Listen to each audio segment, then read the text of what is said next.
বন্ধু বলে গোবর্ধন বলছে যে হনুমান রে, আমি কোনো পূর্ণ করিনি রে,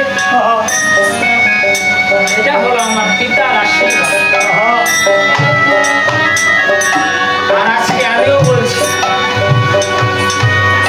এই ত্রিভুবনে যদি সবচেয়ে বড় কোনো আশীর্বাদ থেকে থাকে, সেটা হলো মা বাবার আশীর্বাদ।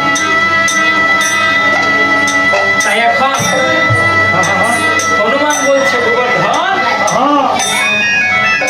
কে তোমার পিতা? যে কিনা আমার প্রোগ্রাম তোমার বন্ধু হতে আশীর্বাদ করেছে। গোবর্ধন বলছে হনুমান রে, শুনতে চাস? হনুমান বলছে আমি শুনতে চাই।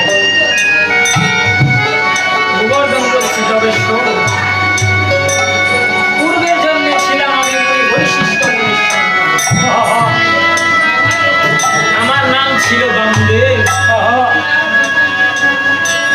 আর হনুমান বলছে তুমি মুনি বৈশিষ্ট্য মুনির সন্তান। কিন্তু গোবর্ধন, তুমি যে চণ্ডাল বংশে জন্মগ্রহণ করো। তখন গোবর্ধন বলছে হনুমান রে, আমি একটি ভুল করেছিলাম রে। হনুমান বলছে কি ভুল করেছি? গোবর্ধন বলছে একদিন রাজা দশরথ আমার কাছে এসেছে, বলেছিল বামদেব আমি কি করে 3টি ব্রাহ্মণ হত্যার পাপ থেকে মুক্তি পাবো। তখন আমি রাজা দশরথকে জিজ্ঞেস করেছিলাম, দশরথ তুমি কি করে 3টি ব্রাহ্মণ হত্যা করবে? ঠিক তখন দশরথ বলেছিল যে আমি জেনে করিনি রে, গতকাল আমি হরিণ শিকারে বের হয়েছি। সকাল গড়িয়ে দুপুর হতে চলত, আমি কোনো হরিণ শিকার করতে পারিনি। ঠিক সেই সময়ে ওই বনের মধ্য দিয়ে সিন্ধু নামের এক সন্তান তার মা বাবাকে নিয়ে ওই বনের মধ্য দিয়ে ভ্রমণ করেছে। সিন্ধু মুনির পিতা মাতা দুজনই অন্ধ ছিল। কিভাবে গমন করেছিল জানো? ভারে করে এক পাশে বাবাকে বসিয়েছে, এক পাশে মাকে বসিয়েছে, কাঁধে করে নিয়ে যাত্রা করেছিল। আর এই সিন্ধুমণি কখনোই তার মা বাবার চরণ ছাড়া অন্য কোনো দেবতার চরণ পূজা করে। আর আজকে আমি বলছি, যারা কিনা মা বাবার চরণ পূজা করে তাদের আর দেবতা পূজা করার কোনো প্রয়োজন নেই। কেননা মা বাবাও দেবতা। তাই সিন্ধুমণি যখন কাঁধে করে নিয়ে যাত্রা করেছিল, কিছুটা দূরে যাওয়ার পর গর্ভধারিণী মা, জন্মদাতা পিতা বলছে বাবা রে, আমাদের খুব পিপাসা পেয়েছে, একটু জল পান করা হবে। তাই মা বাবা যদি জল চায়,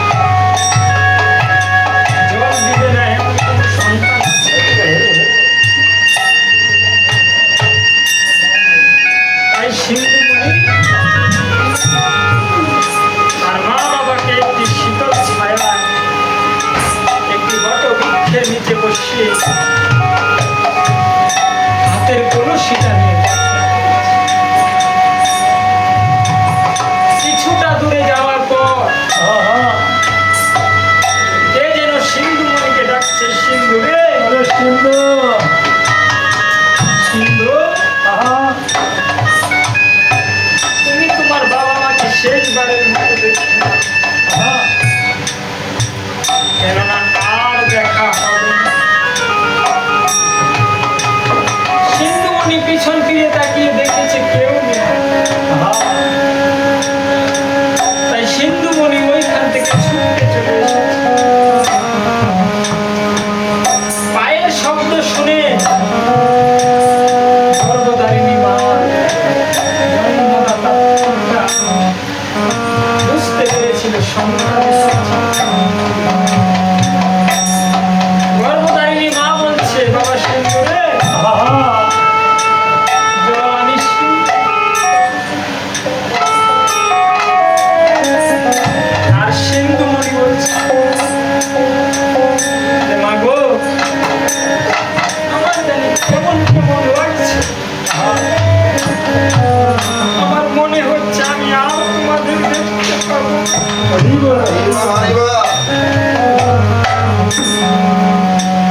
দিত